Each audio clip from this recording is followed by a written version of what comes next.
Hello everyone, this is Rick. Welcome to an episode on the Indo-Greeks and the Shakas.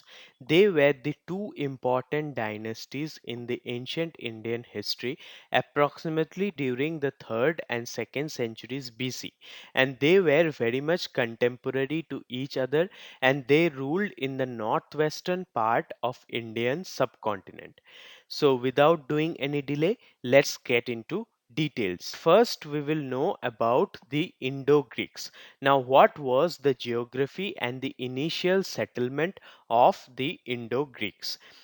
They were located in the area of Bactria, which is in the south of Oxus River and northwest of the Hindu Kush Mountains, corresponding to northern Afghanistan.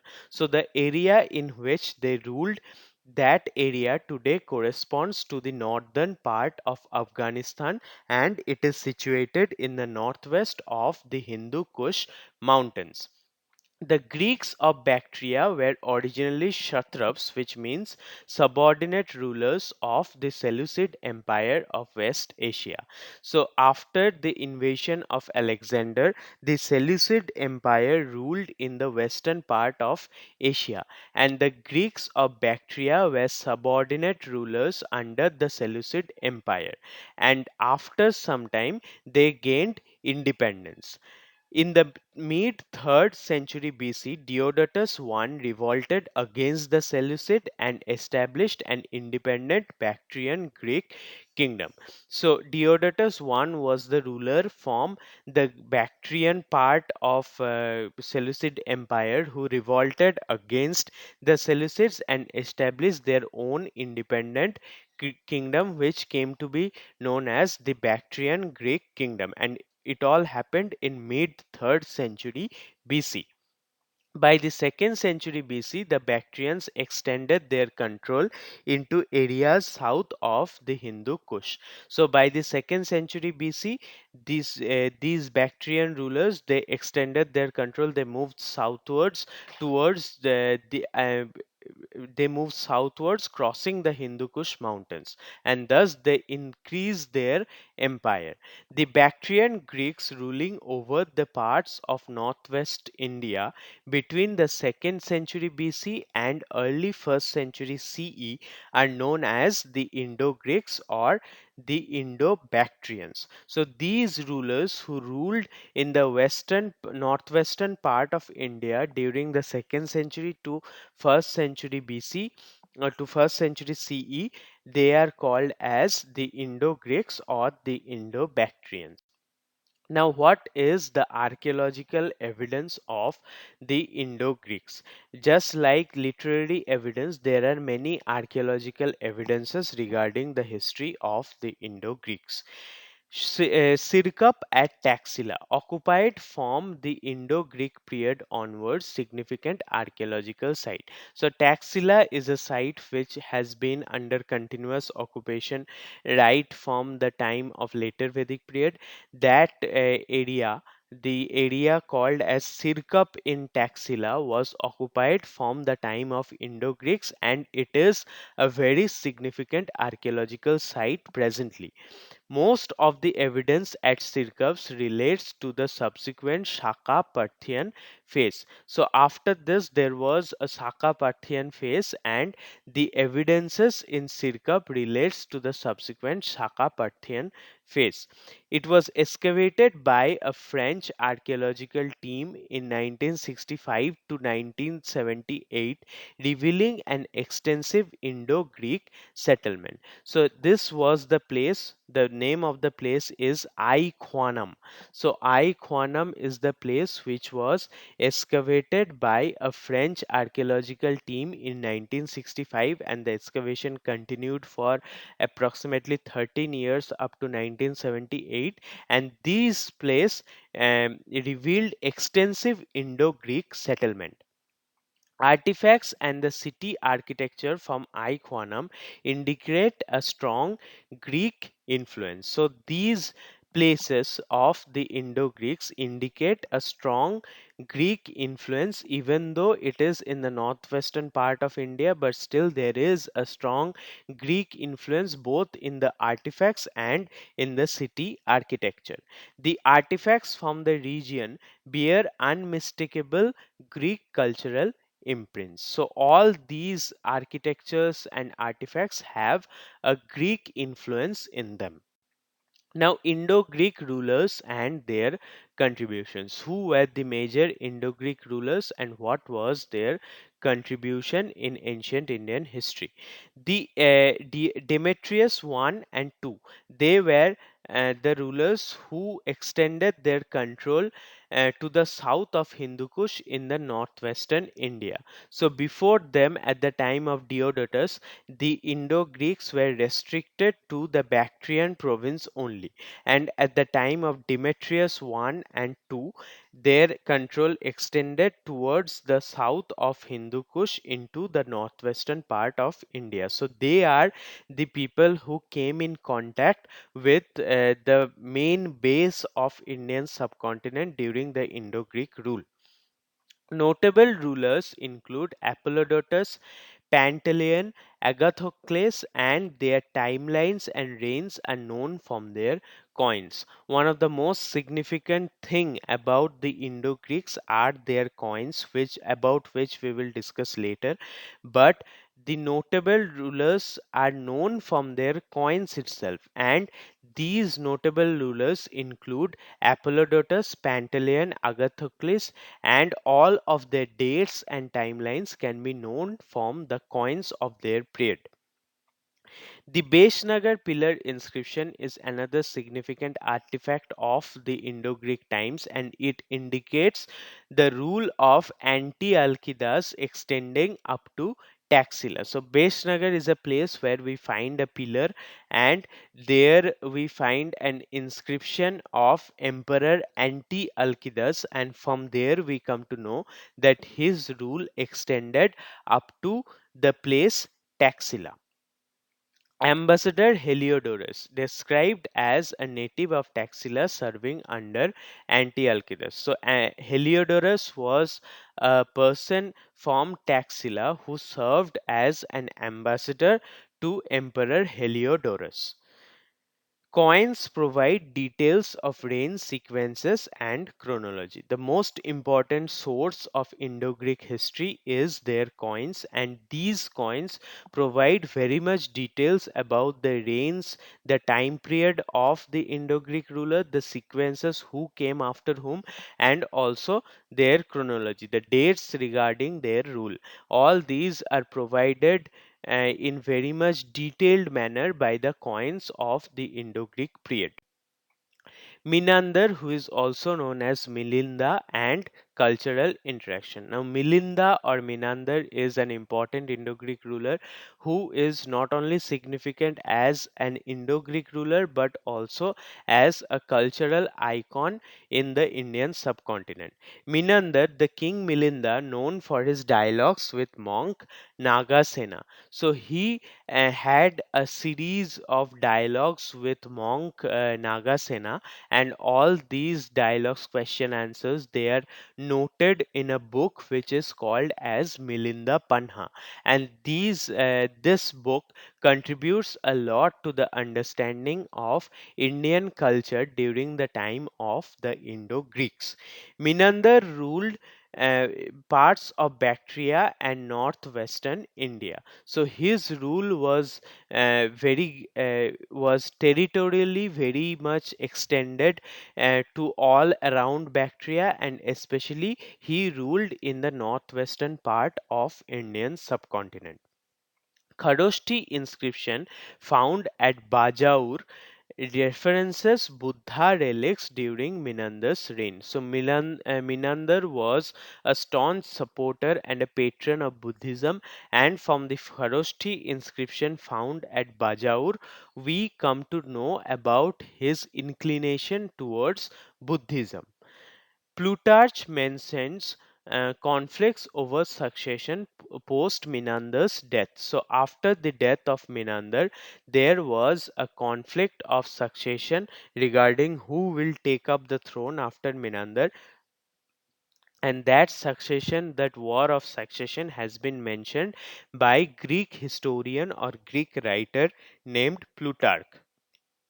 Menander's reign marked significant cultural and religious exchanges between Greeks and Indians. So Menander was significant not only for his vast rule and proper administration, but his rule marked a significant cultural and religious exchange between the Greek culture and the traditional Indian culture.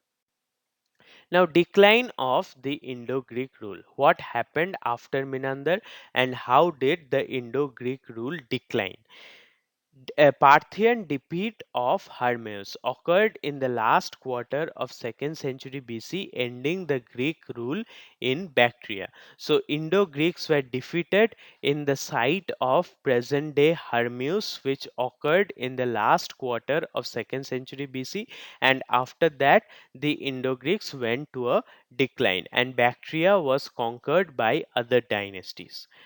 Joint rulers Agathocles and Strato faced conflicts with the Parthians and the Shakas. As I have said before in the beginning of this presentation, that the Indo-Greeks were contemporary to the Shakas, therefore, uh, they faced a lot of conflicts and problems from the Parthians and the Shakas, and joint rulers was there at the those joint rulers were Agathocles and Strato.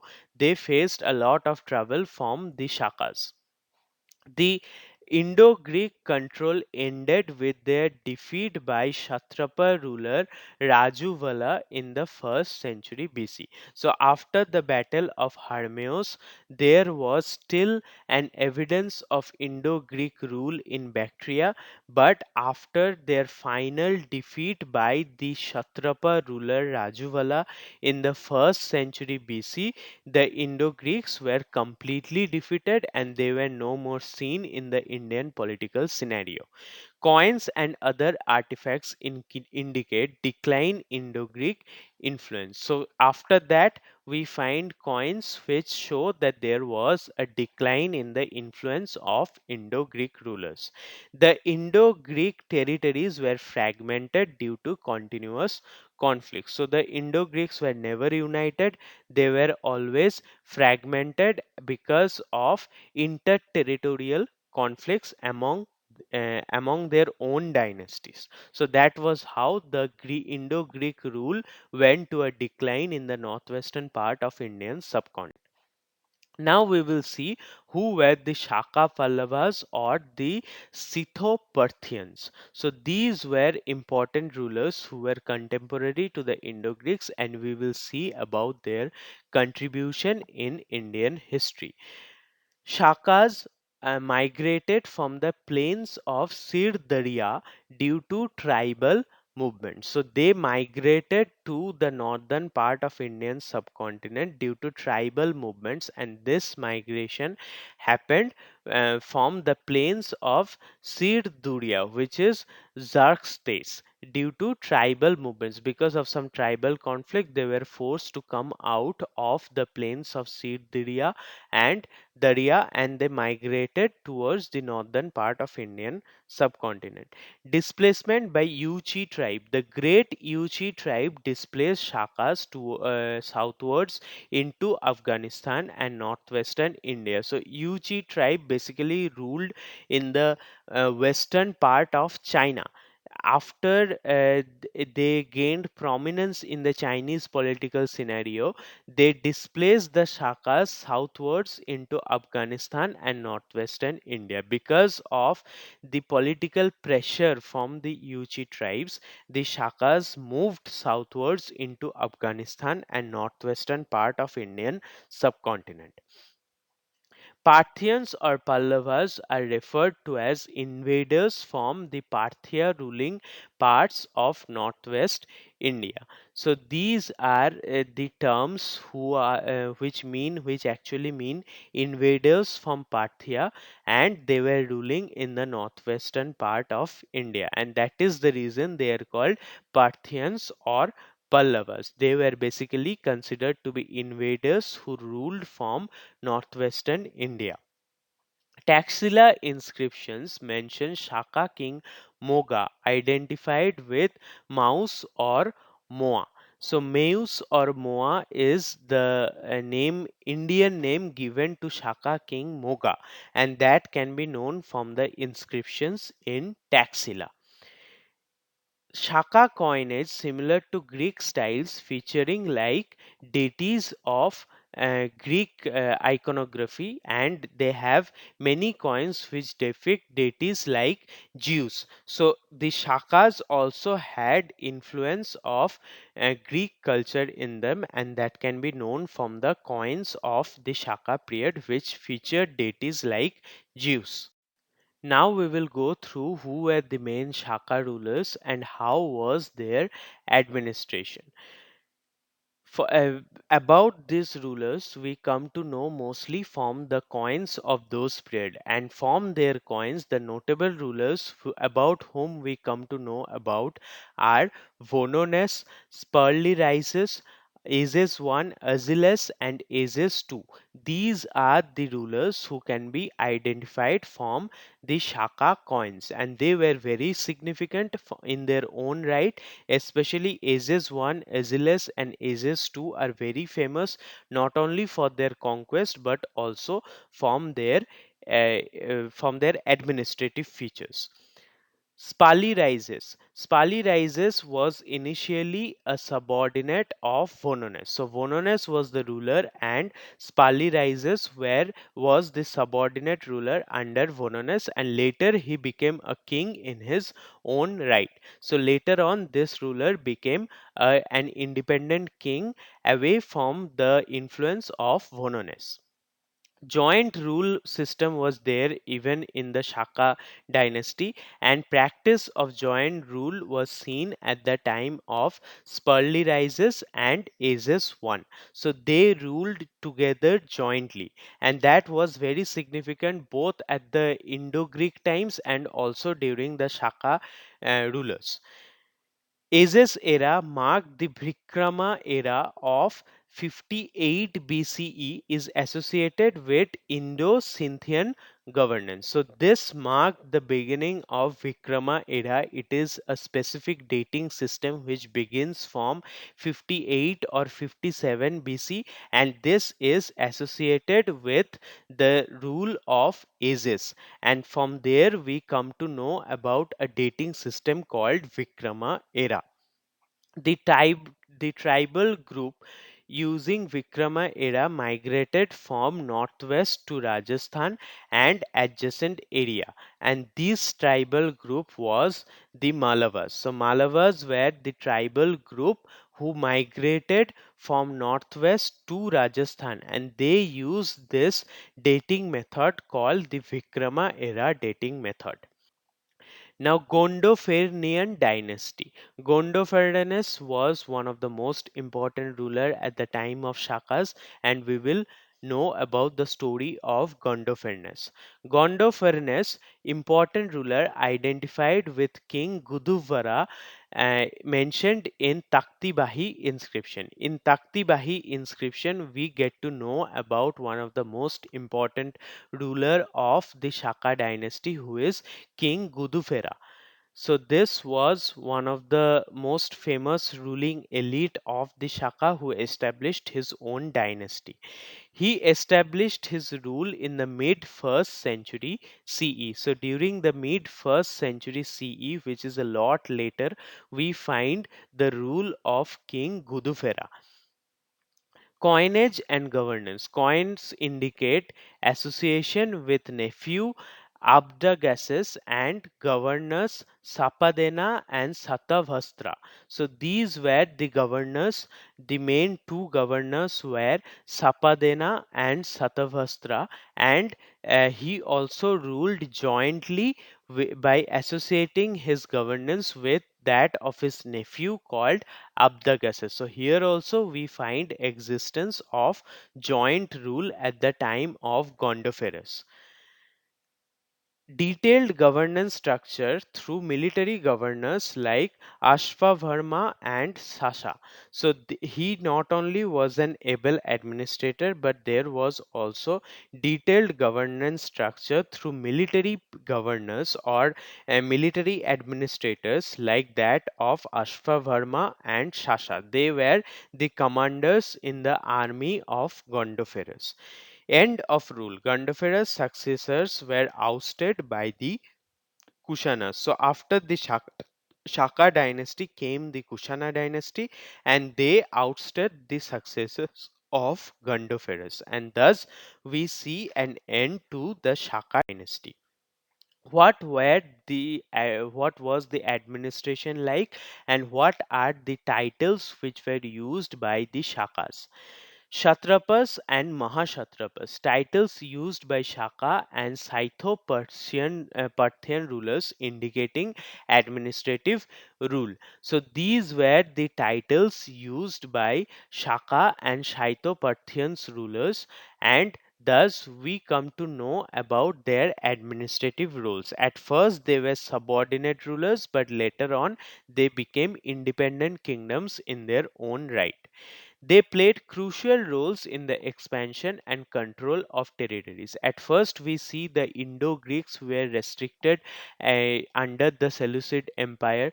Later on, they expanded their territory southwards, conquering the northwestern part of India, and much later they were defeated by the Parthians. After that, the Parthians again extended their rule. So there was an ability to expand and controlled vast territories under these dynasties. Azes probably ruled in Mathura initially under the Kushanas. So Mathura was a place which was ruled by the Shaka ruler Azes, and later on it was taken over by Kushanas after the death of Gondopharus. So even they came to the central part or northern central part of Indian subcontinent up to Mathura, and Mathura was probably the capital of the Shaka ruler Azilus. It is significant because of its influence. Rajuvala's influence is very much significant because he ruled in the northwestern India after the Indo-Greek decline, and he was the one who put the final nail in the coffin of Indo-Greeks. So Rajuvala was one of the most significant ruler who ruled in northwestern India after the Indo-Greek decline. Prominent cultural development took place under the Shaka influence. So, Gandhara School of Art was one of the prominent sector in which there was cultural development under the Shaka influence, and this school of art had its own mannerisms and discipline about which we will come to know later, and it influenced the Indian culture up to a huge amount. Now, cultural and religious impact. What was the cultural and religious impact of the Indo-Greeks and the Shaka rulers? Development of Gandhara school of art blending Greek and Indian style. So as we know, the Indo-Greeks were basically a descendant from Alexander the Great, and after his rule there was a Greek influence in the northwestern part of Indian subcontinent. The Gandhara school of art, which was the main geographical area of the school of art, was in the northern part of Afghanistan, and they played a huge role in blending the Greek style of art and Indian style of art, and therefore we get a mixture of Indian and Greek styles. Religious syncretism. Religious influences visible in the coins and inscriptions. So, in the coins, we get deities like Zeus from the time of Indo-Greeks, but in some coins, we also get Indian deities like Vasudeva or Balaram. So, therefore, there was not only a blend in art and culture, but there was a blend of religious influence also. And at the time of Emperor Milinder, we also see influences of Buddhism, because he was not only a follower of Indian culture but also a patron of Buddhism. The Shaka rulers patronage of Buddhist monastic institutions. The Shaka rulers and also the Indo-Greek rulers patronized the Buddhist monastic institutions, and that led to the growth of Buddhism after Emperor Ashok. After Emperor Ashok, there was a decline in the culture of Buddhism because of deficit in royal patronage. But at the time of Indo-Greek and Shaka rulers, again we find that Buddhist monastic institution received patronage. Lasting impact on Indian art, culture, and religious practices. So, these dynasties had a huge impact on Indian art, culture, and every kind of religious practices. Numerous findings across northwestern India indicated a blend of cultures. So, from all the findings in northwestern part of India, we get a blend of Indian culture with that of its Greek counterpart, and that was very significant because it gave a new direction to the art and culture in Indian subcontinent. Summary and conclusion. Here we will go through a brief discussion of the entire presentation. Legacy of the Indo-Greeks. Significant interactions and exchanges between Indo-Greeks and Indian cultures. The Shaka-Pahlavas influence. Continued influence on Indian polity and culture post Indo-Greek decline. Sources. Primary information are from coins, inscriptions, and archaeological sites. The era marked a synthesis of Greek and Indian art, culture, and administration. The period is crucial for understanding early cultural and political dynamics in northwestern India. So, these are the significant contributions of the Indo-Greeks and the Shaka-Pallavas in the Indian history. We have known about the Shungas, and these people came after the Shungas. After this, we will go towards the story of Kushanas. So, here in this channel, I am trying to bring forward Indian history in great depth. It will be useful for you if you are interested to know about history, and also if you are wanting to crack any kind of competitive exam where history is very much significant. So, thank you, and please support me so that I can bring brighter contents in future. Thank you so much for your love and support.